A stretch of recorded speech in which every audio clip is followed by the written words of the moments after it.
አሁን ጦር የሚያማዝዘን ብዙ ትውልድ የበላብን ጉዳይ ምን እንደሆነ ልንገርህ የሆነ ብሔረሰብና የሆነ ሃይማኖት ያገር ባለቤት ነኝ ብሎ ተቀምጧል አጼ ዮሐንስ ኢትዮጵያን ሲመራ ትግሬ ስለሆነ ሊመራን አይገባም ያለ አማራ ነበር ያረ ኦሮሞ ነበር ሁሉም አሜን ብሎ ተቀብሎ ነው ሲገዛ የነበረው ዘር ቆጥራ አልነበረም የምትነግሰው ዘር ቆጥራ አይደለም ንግስናው ራሱ በዘር የከሌ ዘር ንጉስ አይሆንም ተብሎ የሚደነገበ ጉዳይ አለን የለም አንዳንድ ጊዜ የነኛ ነገስታቶች ዘር ለእንትን ለማለት እስቲ ታሪክ ወደ ኋላ ይኬድና ይታይ የትግሬ ዘር የአማራ ዘር የኦሮሞ ዘር ነገስታት ውስጥ አልነበረም እንዴ ነበረ ማን ዘራቸውን ቆጠረ አሁን እኮ ነው ድሜ ላዋት አምጣ የጫነችብን መርግ ዘር ያስቆጠረ እርስ በርስ ያባላልና እቺን ቀራዳ ሲገኝ አማራና ትግራይን ሲጀመር አማራና ትግሬው ህዝቡ ማይጣላም ልሂቃኑ የሚፈጥሩት ጥቂቶች ኤሊቶች ናቸው ይሄን ችግር ይፈጥሩት እንጂ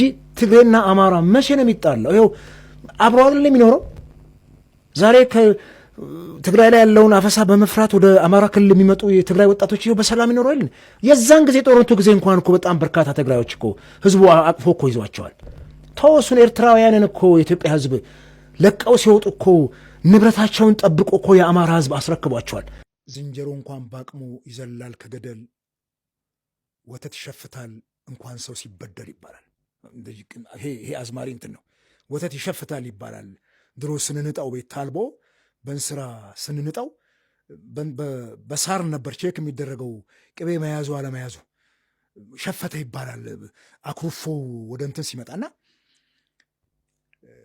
ወተትም የሚሸፍተው ሲናጥ ነው ስታንገላታው ነው ምንድነው እነኚህ ሰዎች ለምን በረሃ ወረዱ ብሎ ነው የወረዱት ጥጋብ ነው ያወረዳቸው ይሄንን ከስር መሰረቱ ማየት ነው ይሄንን ደግሞ እኛም ከዚህ ቀደም የታገልንበት ነው ሌሎችም ዛሬ ስልጣን ላይ ያሉ ጫካ ገብተው ታግለው ይመጣሉ እንግዲህ እዚህ ጋር አቶ አበባ አካሉ እንዳሉት ነው ያው ብዙዎች ወደ ትግል ወደ ብዙ አይነት አካሄድ መሄዱት አደገኛው ደውና አካሄድ መሄዱት ያው ተገፍተው ነው የሚል ሐሳብ አለው ሐሳባቸው በዚህ በኩል በከፊሉ ልክ ናቸው ብዬ አምናለሁ በጣም ትክክለኛ ሐሳብ ነው በታሪክም ደግሞ ስናይ ነገስታቱ በብሔር ተቧድነው ሳይሆን የሚመረጡት ከገዢነት ከአቅም አደረጃጀት አንፃር ነው ነገር ግን አንድ መረሳት የሌለበት ዲቴል ነው ብዬ ማስበው በእናጼ ዮሐንስ በእናጼ ቴዎድሮስ አጼ ምኒልክ ጊዜ አንድ ንጉስ ለመሆን የሚያስፈልገው አማራ መሆን ወይ ትግሬ መሆን ወይ ሌላ ሳይሆን የሶሎሞናዊ ስርወ መንግስት አካል መሆን ከዛ የዘር ሐረግ ውስጥ መምጣት አስፈላጊ ነበር ያ መረሳት የሌለበት ነው ነገር ግን በብሔር ግን አልነበረም አሁን እንደሚታሰበው በአሁን ቀጽ አይደለም አሁን ብዙዎች ታሪክ ላይ የሚሰሩት ስህተት ነው ብዬ ማስበው ያረሟቸው ያሉት አቶ አበበ ብዬ ማስበው እዚህ ጋር ያረሟቸው ያሉት ያን የነበረውን ታሪክ ከአሁን መነጽር አንፃር ወደ ኋላ ሄዶ ማየት በጣም የተሳሳተ ነው አሁን ባለው ቅርጽ አይደለም የነበረውና ይሄ በጣም ትክክለኛ እይታ ነው አሁን ባለው ቅርጽ አታስቡት የበፊት ሌላ ነው ያሁኑ ሌላ ነው የሚል ሐሳብ ነው ይዘው የተነሱትና በጣም ትክክለኛ ሐሳብ ነው ምንስማማበት ነው ብዙዎችም እየሰሩት የሄዱት ስህተት ብዙ የታሪክ ጻፊዎች ተብለው ብዙ አዋቂ የተባሉ እንኳን አሁን ባለው ልክ የበፊቱን የማሰብ አካሄድ ይሄዳሉና ያ ብዙ ነገሮችን የሚያበላሽና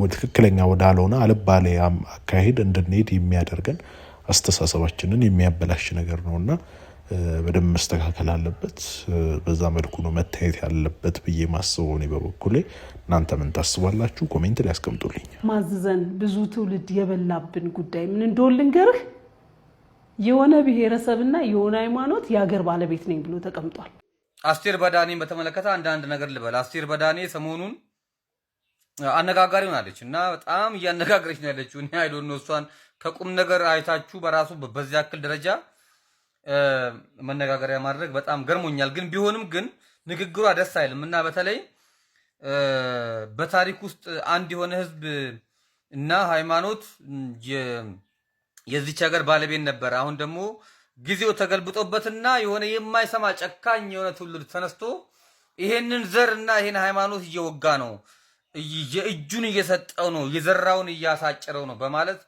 ተናግራለች አንደኛ አስቴር በዳኔ ይሄ ንግግሯ ያው በግልጽ አሁን ላይ እየገፋ ያለው ኦሮሞ ነው እያጠፋ ያለው ኦሮሞ ነው፣ እየጠፋ ያለው ደግሞ አማራ ነው። አስቀድሞ ያጠፋው እና አገርን ያበላሸው አማራና ኦርቶዶክስ ነው የሚል አንድምታ ያለው ይመስለኛል እኔ ሙሉውን ስላየሁት ማለት ነው። እና እቺ እኮ ሴትዮ ንቅል እኮ ነች፣ ንቅል ነች እኮ አይምሯ እኮ ትክክል አይደለም።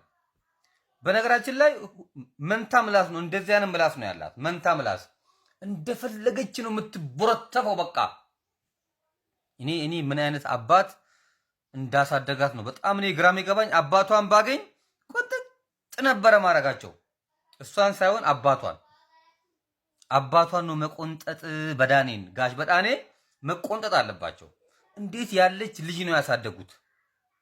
እኔ ከድሮ ጀምሮ ነው ማውቃት። ይሄ ምንድነው ፍቅር ምናምን፣ ይሄ ቀዝቃዛ ወላፈን የሚባል ፊልም ነበረ እሷ የምትተውንበት እና ኤድስ ይዟት HIV ይዟት የተወን በቃ ትክክለኛ የዛን ጊዜ ነበር በኤችአይቪ ተይዛ የነበረባት። እውነት ማጠቅም ነች። አዎ በእርግጥም የጤና ጉዳይ ነው ተብሎ አይታሰብም። ምክንያቱም እንዲህ አይነት አስተሳሰቦች ጤና ካለው ሰው የሚጠበቅ ስላልሆኑ በጤናዋ ነው የተናገረችው እንዲህ አይነት ንግግሮች ብሎ ማሰብ ሞኝነት ነው የሚሆነው። ምክንያቱም ሰው ጤና ካለው በእንደዚህ አይነት በወረደ ልክ አያስብም። እሷ የተማረች ሆነች ያወቀች ከሆነች በሙያ ውስጥ ከቆየች ምን ካለች በእንደዚህ አይነት መንገድ ማሰብ ለሷ በጣም ጤና ማጣት ነው። እውነቱን ለመናገር በሙያ ውስጥ የቆየች በአርቲስትነት ውስጥ በመናምንና በጅምላ ህዝብን በአንድ ፍረጃ መፈረጅ በጣም የሚደበርና ልክ ያልሆነ አልባሌ የሆነ ነገር ነው። በእርግጥም እንደተናገረው እሱ ችላ ልንላት ይገባ ነበር። ነገር ግን አንዳንዴ እንደዚህ ችላ ያልናቸው ብዙዎች ጋር እየተዳረሰ ነገሩ እንደ ኖርማል እንደ ትክክል እየተቆጠረ ነው እየሄደ ያለው። በገብታችሁ ብታዩ ራሱ በኮሜንት በሉት በተለያየ አይነት ቦታ ላይ ትክክል ናት ብለው የሚያስቡ የእሷን ሀሳብ አንግበው የሚንቀሳቀሱ ሰዎች አሉ። ይሄ የሆነው ለረጅም ጊዜ የእሷኛ እነዚህን ደግሞ ችላ እንበላቸው እየተባለ እንደዚህ የሚያስቡ ሰዎችን ችላ እያልናቸው በመቆየታችን ምክንያት ነው። ወዲያው እዛው በትኩሱ ብንቃወም ኖሮ ይሄን ያህል አይሆንም። አንዳንድ የሆነ ለምሳሌ ልብስ ሊሆን ይችላል ምናምን ችላ እያልነው ስንሄድ ነው እየመነቸ ከመሄደው።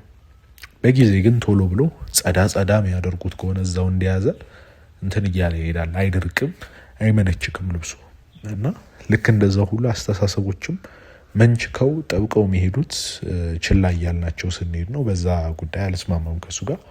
ችላ ማለት የለብንም። በደንብ አድርገን ልንቃወም ይገባል እንዲህ አይነት ሀሳቦችን ማለት ነው።